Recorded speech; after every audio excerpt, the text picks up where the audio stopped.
Hello, this is Talking Europe on France 24. Our guest today, the Foreign Minister of Spain, José Manuel Álvarez. Thank you very much for being with us. Thank you.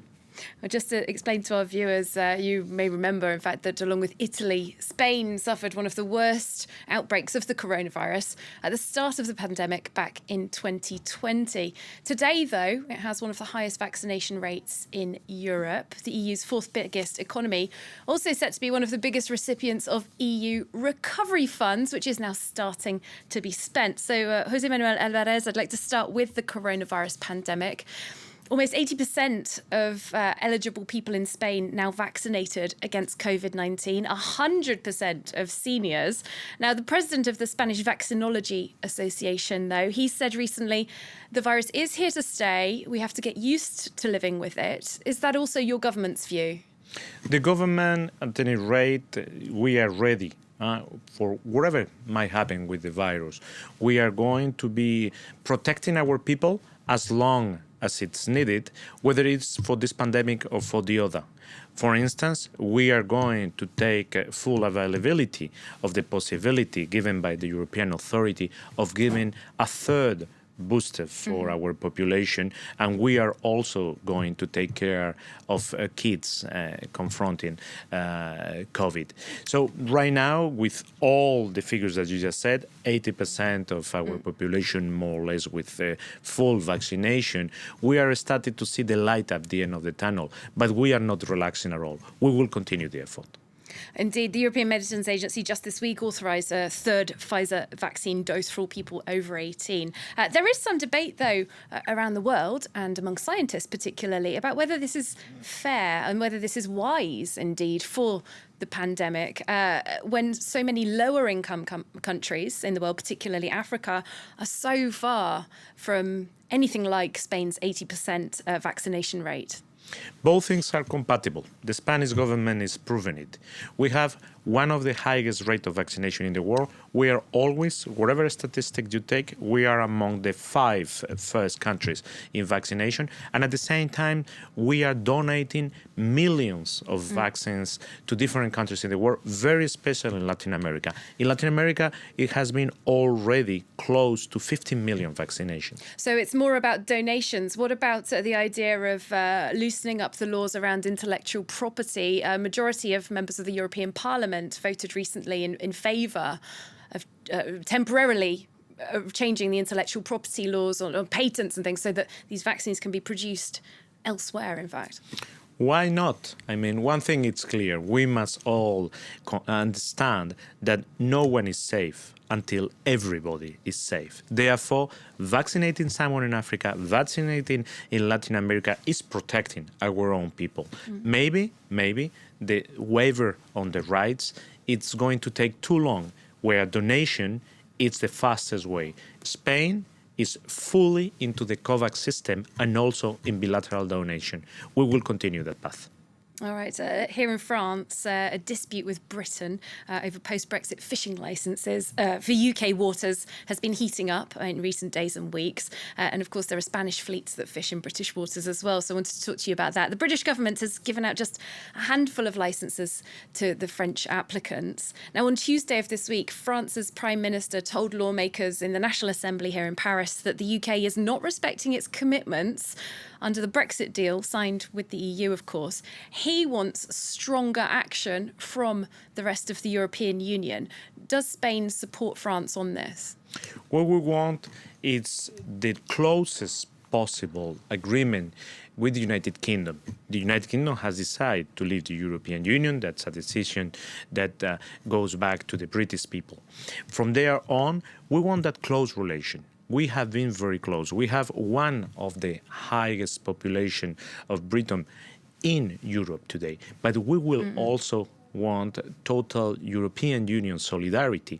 And what's clear is if the United Kingdom wants a good relation with the European Union, we will have to comply with European standards and try to make life as easy as possible for the people that were dealing with the United Kingdom before, therefore with the fisheries.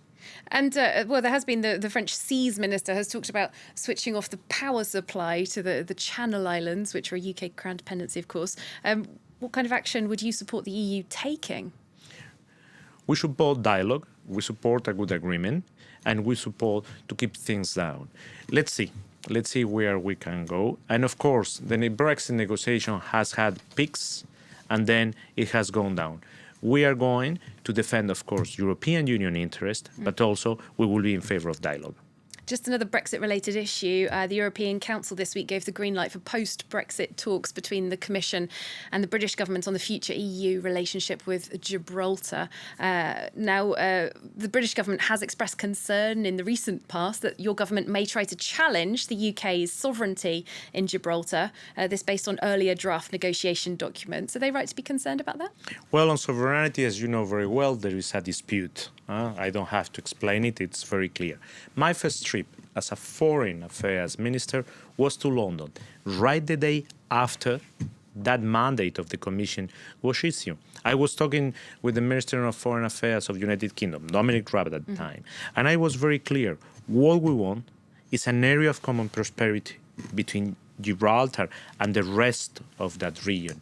And what we want is Frontex cooperating with us on the field. The EU border agency. Absolutely. And does Spain have any designs on the sovereignty of Gibraltar? What we want is that zone of that region of common prosperity. If we are aiming together on that goal, we will reach to a good agreement. The Commission mandate, it's there, it's issued, and we expect United Kingdom to sit down and to start to talk. Okay. Now, you took over your job in the summer when your predecessor as Spanish foreign minister was fired, essentially after she sparked a diplomatic row with Morocco. Just to explain for our viewers, this was when the former foreign minister was in the spotlight for allowing the leader of the Polisario Front from the disputed Western Sahara to stay in Spain for hospital treatment for a month. Now, José Manuel Alvarez, your predecessor Arantxa González Laya told a court this week that Brahim Ghali entered Spain legally.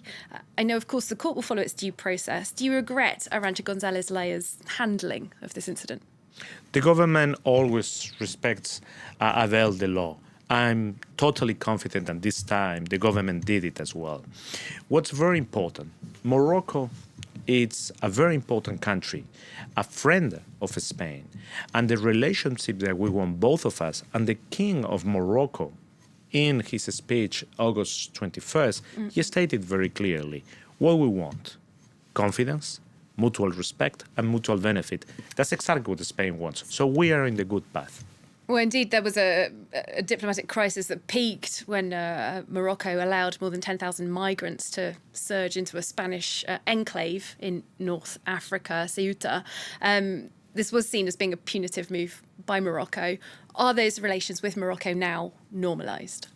All the signs that I'm getting are that we are on the good path, not only of normalizing, but of creating an even more solid relation between two neighboring countries that share the Mediterranean, and that we want the same thing: confidence, mutual respect, and mutual benefit.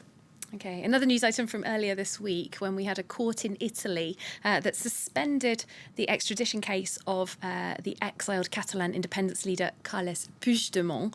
Spain's Supreme Court had requested the extradition so that he could face charges of sedition relating to an unauthorised referendum on Catalan independence. That was back in 2017. What's your government's reaction to this decision by the Italian government to suspend these extradition proceedings? Spanish government doesn't comment in judicial decision. We don't comment those that we like, and we don't comment those that don't like. What's important is to focus in the agenda that the government has right now with Catalonia, which is an agenda of dialogue. It's an agenda of looking towards the future and addressing the real needs of people: economic recovery and fighting against COVID. Mr. Puigdemont, though, says Spain has used judicial power to achieve political goals. He wants his extradition proceedings cancelled. Is that a possibility? As I told you before, two things. The Spanish government, we always respect any judicial decision. But in Spain, no one is above the law. Okay, we've just got time to talk about defence in the European Union.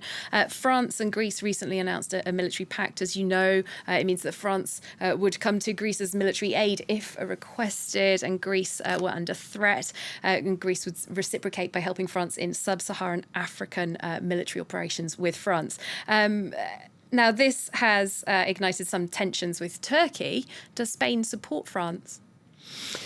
That European countries make agreements on defense together, it's something normal. For instance, France, Germany, and us, Spain, we are together in this industrial program for a future combat aeroplane, the FCAS. That's more about procurement, though, of equipment, rather than this is almost mutual defence pact. Similar to what exists under NATO. So we must not be too much upset with things like this. This is something normal. We are talking about Europeans. What's important is that any initiative we take, it's compatible with our allies, our commitments in NATO. We believe firmly in autonomous strategy of European Union, but we believe that this is compatible with NATO. Whatever we do, us or our allies, we think that both things must go together. And just speaking about Mr. Erdogan, the president of Turkey, he's warned Greece that he sees this as a provocation. He says it won't go unanswered. Do you see that as a serious threat of actual military action by Turkey? We must try to get our allies together and to appeasement, not to inflammate. So we think that NATO, and within NATO, we can work, all allies. And we have sufficient threats outside NATO as to look for them inside NATO. We will always be, Spain will always be on the side of those that will bring friends and allies closer together. José Manuel Alvarez, thank you very much for being on Talking Europe. Thank you. And thanks to you as well. Hope you stay with us. Plenty more defence questions, in fact, coming up in part 2 of the programme in a couple of minutes' time.